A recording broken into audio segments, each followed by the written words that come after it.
Everyone hear me? Clearly, Keith is what they, in the scientific community, they call a morning person. I'm, as they call in the scientific community, a not morning person. So I'm going to try to keep up that energy level, but don't be too disappointed if I can't.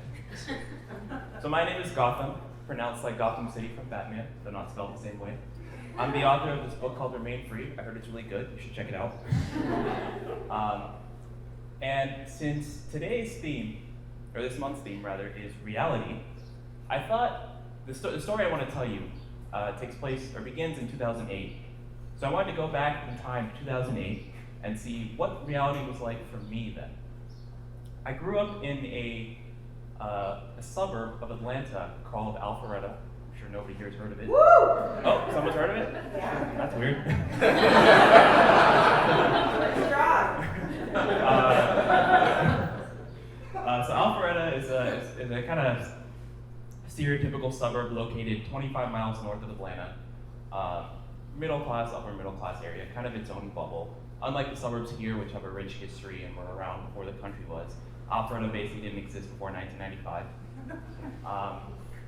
And so in 2008, I was 14 going on 15, and I wanted to see what my reality was like then. Specifically, I went back to my Facebook from 2008, and I looked for the statuses that seemed to indicate some kind of problem or trouble I was facing. I wanted to look at and see what were the trials and tribulations and hardships 14/15-year-old Gautam Narula was facing in Alpharetta, Georgia. And here were the results.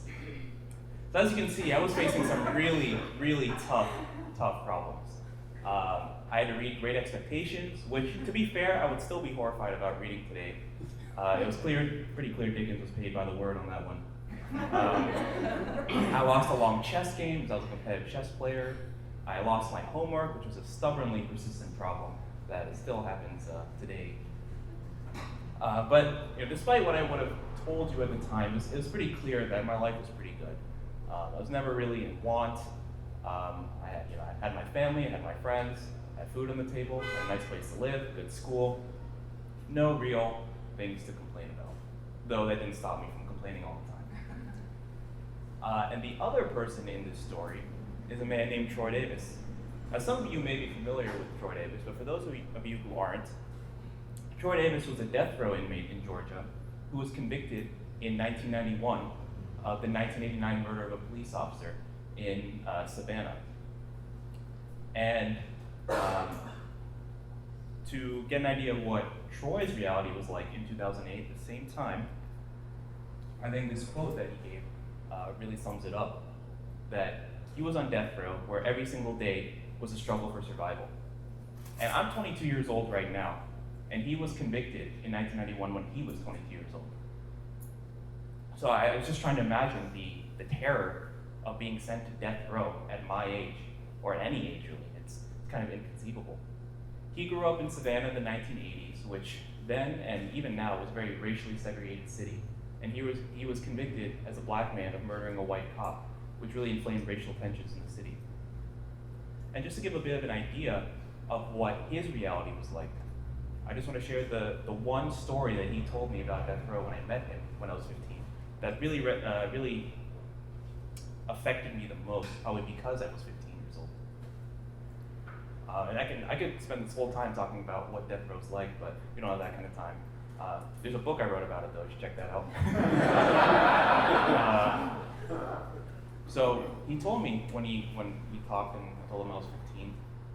So until relatively recently, in fact until 2005, minors could receive the death sentence, and the Supreme Court ruled that unconstitutional in 2005. So a lot of times on death row or in the maximum security prison that housed death row, as well as non-death row inmates, there were teenagers brought to death row.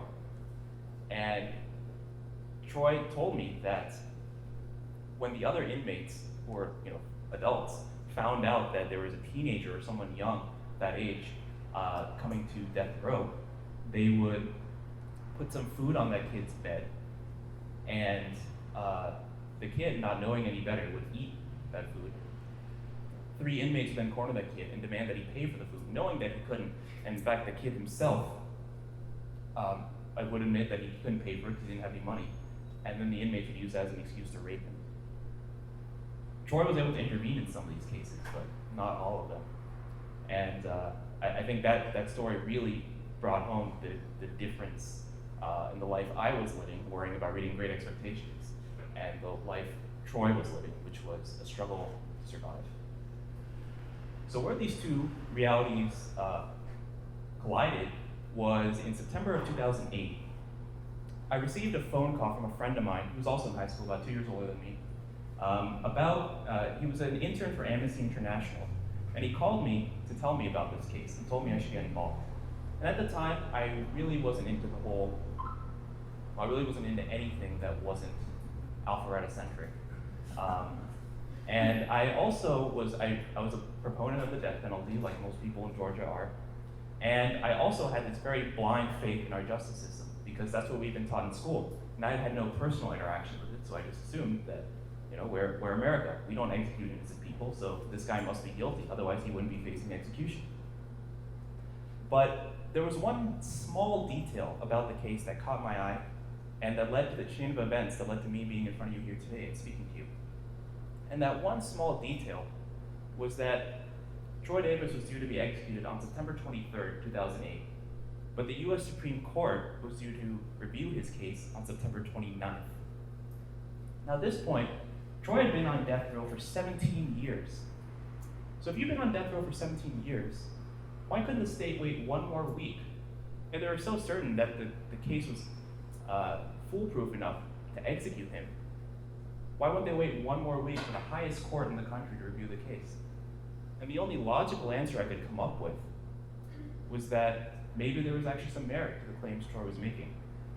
Maybe he was innocent, and Georgia was just trying to sweep him away before the Supreme Court had a chance to get involved.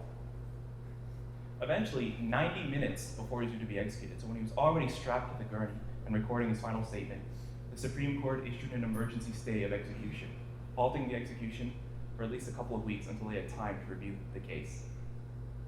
The day after that, I wrote him a letter, and to my surprise, not only did he write back, but he invited me to visit him on death row. And this photo here is the only photo of us in existence. It was taken on, it's a grainy photo taken on a Polaroid by another inmate. It was taken not too long after this. And just to give a bit of context about the timeline here, on September 3rd, the morning of September 3rd, I had no idea who Troy Davis was, and I had never heard of him. And on September 29th, I was suddenly a 15-year-old on death row, surrounded by convicted murderers, visiting a cop killer who claimed he was innocent. Kind of a bit different from Alpharetta. After that visit, Troy and I became close friends. We continued writing letters to each other, and I'd visit him about once every 3 months, which was the frequency that prison allowed. We'd also talk on the phone. And Troy wasn't allowed to talk to the media. So what we did is, we thought it might be, especially since he could have an impending execution date, we thought it would be important to preserve some of the things he said for posterity. So we asked him if we could secretly record our phone conversations. We had to be very careful about this, because if the Department of Corrections found out we were recording these calls, they would not only cut off our access to Troy, but they might even take reprisals against him. So we had to be very careful what questions we asked. We almost blew it a few times. Very careful what questions we asked, what the things we were saying were, because the Department of Corrections would listen in on the phone calls sometimes. But we were able to get those recordings, and so fortunately, even now we have hundreds of phone calls recorded for posterity about Troy talking about what life was really like on death row. And if you could just imagine what you especially if you've never been to death row or to a maximum security prison before, what do you think death row is like? I'll tell you what I thought it was like when I was 15. I only knew death row inmates or people in maximum security inmates as mugshots. I imagine they're in this, death row to me was kind of like Alcatraz mixed with the gulag. It was this dark, dank place where these angry, terrible people who were more monsters than human. These destroyers of lives congregated, just awaiting the inevitable. But what I saw when I actually went to death row was something totally different. I saw a boy, maybe a little bit younger than I was, wearing a shirt that said, "Free my dad." I saw another inmate crying as he held his wife's hand and held his 4-year-old daughter's hand. I saw one inmate's mother with tears in her eyes as she was holding her son, who looked like he was in his early 20s, my age now, holding his hand. What I realized was that despite the terrible things these people may have done, they were still people. And it was wrong with me to just see them as nothing more than a mugshot, or to think that they could only be defined by the worst thing they'd ever done. And that's not even accounting for the fact that some of them may have actually been innocent. Eventually, Troy faced another execution date just a few weeks later, and at this point that was his 3rd execution date, all of which were stayed at the very last minute. And the Supreme Court granted him a hearing in Savannah in 2010. And this hearing was a really big deal. The Supreme Court even said that they hadn't granted a hearing of this kind in 50 years. And essentially, the hearing was to see if Troy Davis could clearly establish his innocence. I was an intern at Amnesty International at the time, and so the hearing was a really big deal, and so there were a lot of rallies and a lot of protests. You can see happily standing out there behind Benjamin Jealous, who was president of the NAACP, and Larry Fox, who was the executive director of Amnesty International. And this hearing involved a very strange interpretation of the 8th Amendment. The Davis legal team's defense, or their strategy, was to try to get the conviction overturned on the basis that executing an innocent person is cruel and unusual punishment, and so it violates the 8th Amendment. But the bizarre thing was, and the judge at that hearing noted it, was that the Supreme Court had never actually ruled whether it was unconstitutional to execute an innocent person as long as they received a fair trial.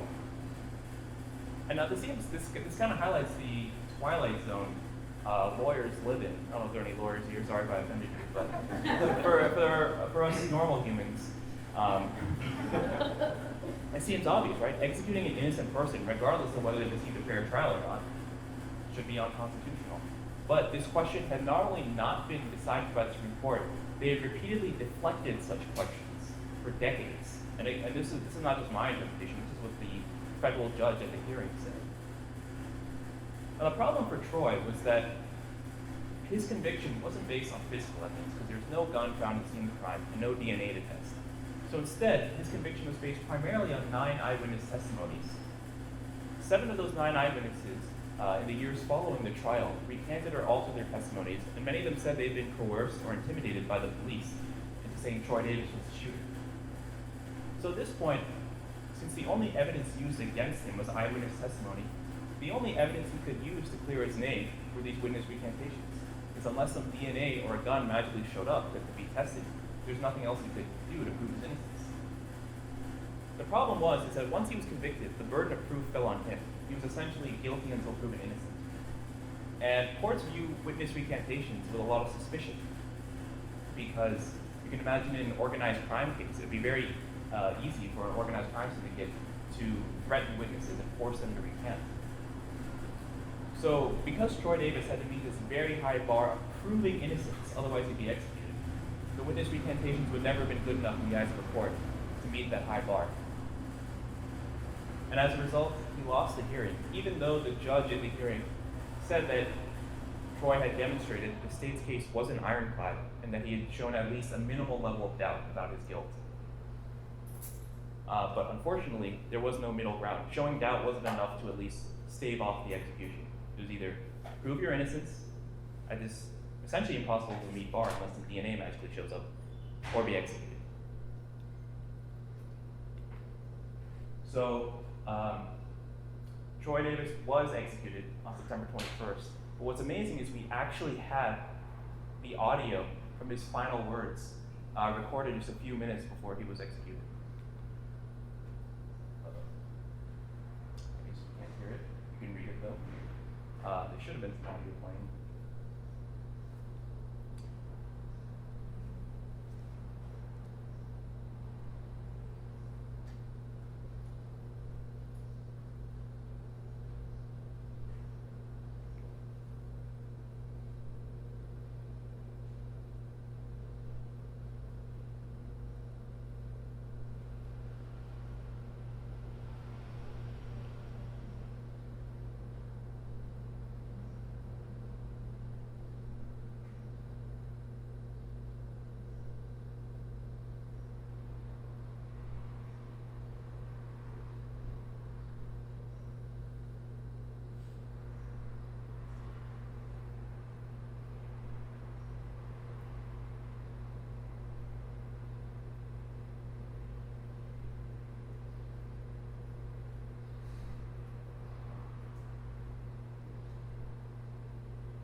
So if you do want to hear the audio of that, you can just Google Troy Davis final words and it should show up. So when he was executed, that same night, his execution was delayed again for the fourth time. This time by the Supreme Court for a few hours, which then ruled in a 23-word statement that they would not be intervening, and so he was executed. I was 18 years old at this time. I just started college, just a few weeks into my freshman year. And as you can imagine, this was a very disillusioning moment for me. Troy and I had become very close, to the point where he would sign his letters Uncle Troy and refer to me as his adopted nephew. So we were basically like family. And I'd spent 3 years working on this case. There'd been over 1 million petitions signed. I had signed petitions and sent letters to every government leader I could think of, and even some non-governmental leaders. I had asked friends to sign petitions, even people who weren't my friends, people I hated to sign petitions. There had been rallies, protests, letter writing campaigns, all of this. And eventually, Troy Davis's life came down to the Georgia Board of Pardons and Paroles. So in most states, the governor has the power to commute a sentence. But in Georgia, the governor appoints a 5-person board, and that board gets to vote on whether to commute a sentence or not. And they voted 3-2 not to commute Troy's sentence. And that one of those 3 had initially stated he was going to vote to commute the sentence, but the last minute changed his mind. So in the end, 1 million petitions and 3 years of working on the case, and all this worldwide media attention, protests, rallies, all came down to one man's indecision. And that was a very disillusioning moment for me, and it made me question a lot of things. Least of which was the legal system that would allow an execution of someone when there's so much doubt. Even if you didn't believe he was innocent, the courts themselves had admitted that Troy Davis had shown doubt, and yet that wasn't enough to stop the execution. So 6 months later, I got to meet Supreme Court Justice Clarence Thomas. And you can see in this photo, this is me with Justice Thomas, and also a stern reminder of the dire consequences when I dress myself. That's an oversized suit that doesn't even belong to me. So I hopefully did not replicate that mistake today. So when I met Justice Thomas, I asked him two main questions. The first one was the question I just kind of posed to you all, or that I discussed a bit. Wasn't it a failure of our justice system to execute someone when there was doubt? Because essentially, Troy faced a binary choice, right? He either had to prove his innocence with evidence that didn't exist, because the only evidence that did exist would never have been good enough, or he'd be executed. There's no middle ground that said, all right, you've shown some doubts, and the courts admit that, so that's enough to, at the very least, hold off the execution until that doubt can be resolved. And if it can never be resolved, you won't be executed. And this kind of chuckled at me and said, no, that's fine. Because, Troy Davis was guilty, and the death penalty is a harsh punishment, and if you don't like it, you should ask your state legislature to abolish it. And personally, I don't even think the Supreme Court had jurisdiction over this, which is why I was one of the 2 people who voted against that hearing in Savannah. And this kind of dismissiveness surprised me because Justice Thomas he was very aware of the case because it occurred in his home region, and he actually had a very similar upbringing to Troy, in that he was another poor black man who grew up in Savannah.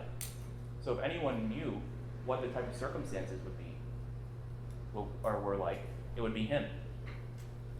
I asked him one other main question. So I was there with some other students, so he was joking about "Don't YouTube me, bro" and March Madness and other important topics, but I asked him one other question, which was, the 8th Amendment says that prohibits cruel and unusual punishment, but that's like an inherently subjective phrase. So wouldn't eventually, perhaps even in the near future, wouldn't Troy's execution be seen as cruel and unusual punishment because we executed someone with doubt? And again, he just kind of chuckled, like, no, not at all. You see, the 8th Amendment was written in 1791. So all we got to do to determine whether something's cruel and unusual is just see what those people would have considered cruel and unusual. They were totally fine with executions. They were totally fine with executions in this context. The only thing they weren't fine with was unnecessarily inflicting pain during these executions. For instance, back then, they used to draw and quarter people, they used to chop off limbs, chop off tongues, chop off limbs and tongues, and that kind of stuff they weren't okay with. So as long as we don't do that, this is totally fine. Now the problem I had with this was that it meant that our moral values when it came to what we determined as cruel and unusual was fixed in 1791 by people who certainly wouldn't have allowed Justice Thomas to be on the Supreme Court. Probably, I don't even know if they would have allowed me to walk into the Supreme Court. I certainly was committing a crime against fashion at the very least. And this is what really bothered me, that this was literally the highest authority on this topic. And he was just so dismissive and so unconcerned about these issues. And it was shortly after this that I decided to write the book because I realized that a lot more people need to know about this and something needs to change. At the end of the meeting with Justice Thomas, the students I was with, we all lined up and got to take photos with him. So he would, whenever each student would come up to him, he'd joke and laugh and say, just kind of be buddy-buddy with him for a few minutes. And he was all smiling. I was the last one in the line to get a photo with him. When I go up to him, suddenly his smile disappears. And he tells me in a low voice, "What are you majoring in?" So I told him, "I'm studying computer science and political science." He said, "Keep doing what you're doing, but do more homework. And stick with computer science, it's a good major." And that was that. And I left that meeting more convinced than ever that injustice had been done. Now, I mentioned that how disillusioning Troy's execution was. But something very strange happened the day after his execution. I walked out of class early because one of my professors was talking about the execution. It was just really difficult for me to hear him talk about it so lackadaisically, as if it was just an interesting footnote to him when it was something so personal to me. I walked back to my dorm, and I was expecting a textbook. So I got my key out, opened my mailbox, expecting a little blue slip that indicates that there's a textbook or a package waiting in the mailroom. And instead, there was a letter. And I instantly recognized the handwriting because I'd seen it so many times before I even looked at the sender. It was a letter from Troy. He had sent me a letter from beyond the grave. As it turns out, he had actually sent it 3 days earlier, but it only reached me the day after he was executed. And in that letter, he reminded me to keep telling the people I love that I love them, and to that even when we don't get the things we want, God will open a door to prosperity and a window to opportunity. And what I hope you take away from this talk, and since we're talking about reality, is that I had to really go outside my own bubble in Alpharetta to go onto death row, and it was scary.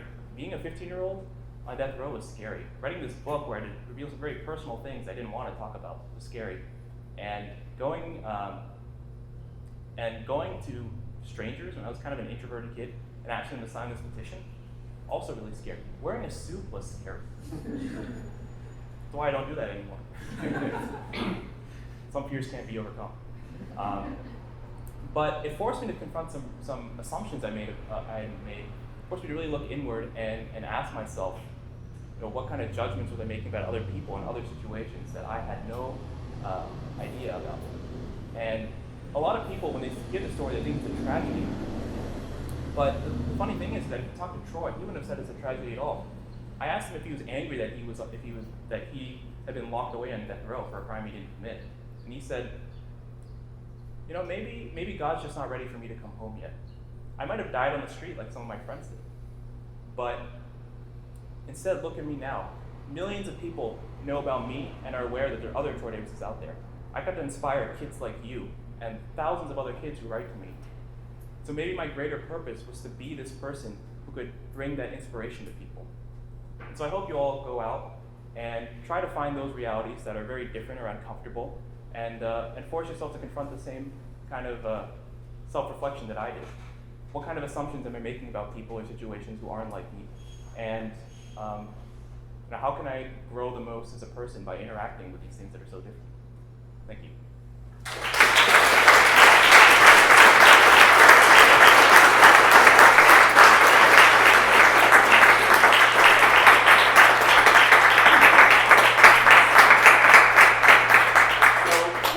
About 5 minutes, so let's do Q&A. If you have a question, please feel free to raise your hands. Gautam will pick you, we'll talk. If you don't, no big deal, but we'll open it up to Q&A.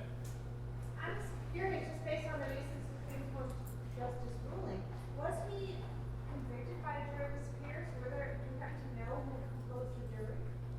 Yeah, so the jury was composed of 12 people, I think 7 white, 5 black, and his lawyers initially tried to get a mistrial because there was so much media attention around his case that they felt that he couldn't get a fair trial in Savannah, but the appeals courts did not accept that argument. And the interesting thing about his jury was that at the hearing in front of the Board of Pardons and Paroles 2 days before he was executed, the one that was 3-2, some of the jurors from the original trial were at that hearing, and they said that if they knew then what they know now, the verdict would have been not guilty, and Troy Davis wouldn't have been on death row. I was just curious what sort of projects or things you're working on currently, either related to criminal justice or anything else. So the main thing obviously was writing this book, and I don't make any money off of this book. All the money is being donated to the Innocence Project, which is, if you're not aware, it's a nonprofit that works to exonerate wrongfully convicted individuals through DNA testing. And as far as beyond this project, I'm actually working as a software engineer because after Troy was executed, I felt like no matter all the work I did, there was always someone above me who could crush me down, who could really. There's all this bureaucracy to go through. Eventually, it just came down to one man's indecision. There was, despite all the work I'd done, my individual impact felt like it was a drop in the bucket. So I was attracted to software, and I ended up switching to becoming a software engineer after that because that was a place, writing software, especially in the age of the internet, you don't need someone else's permission to do that. And you can make a change in literally millions of people's lives overnight, and no one else can really stop that. So while it seems a little unrelated, it was just a way that I found could personalize my individual impact instead of say being a lawyer or going to law school or something like that. Plus, software engineers normally don't wear suits.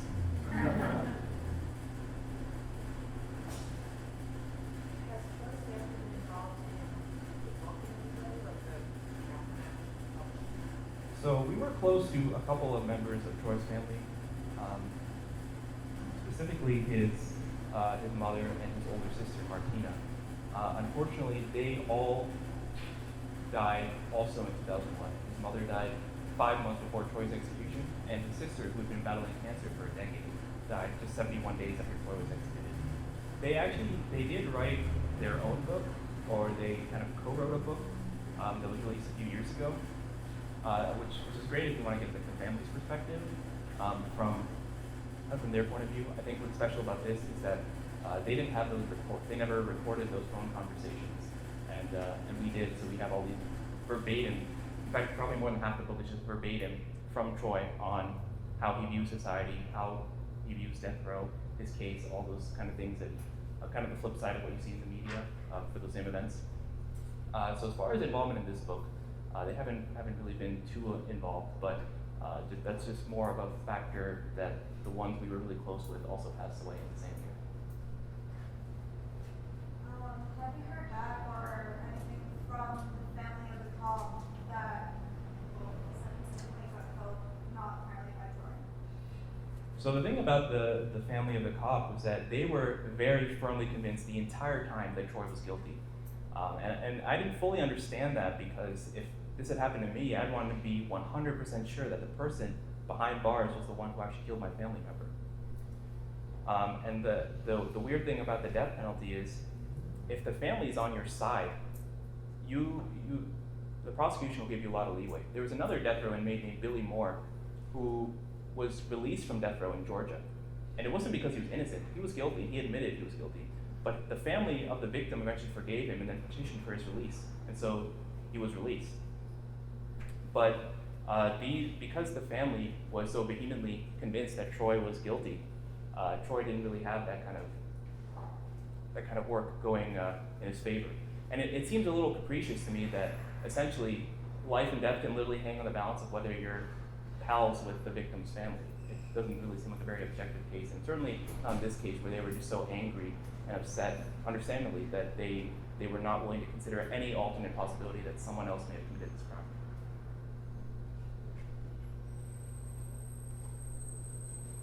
All right, cool. Well, thanks for listening to me. Hope I didn't bore you too much.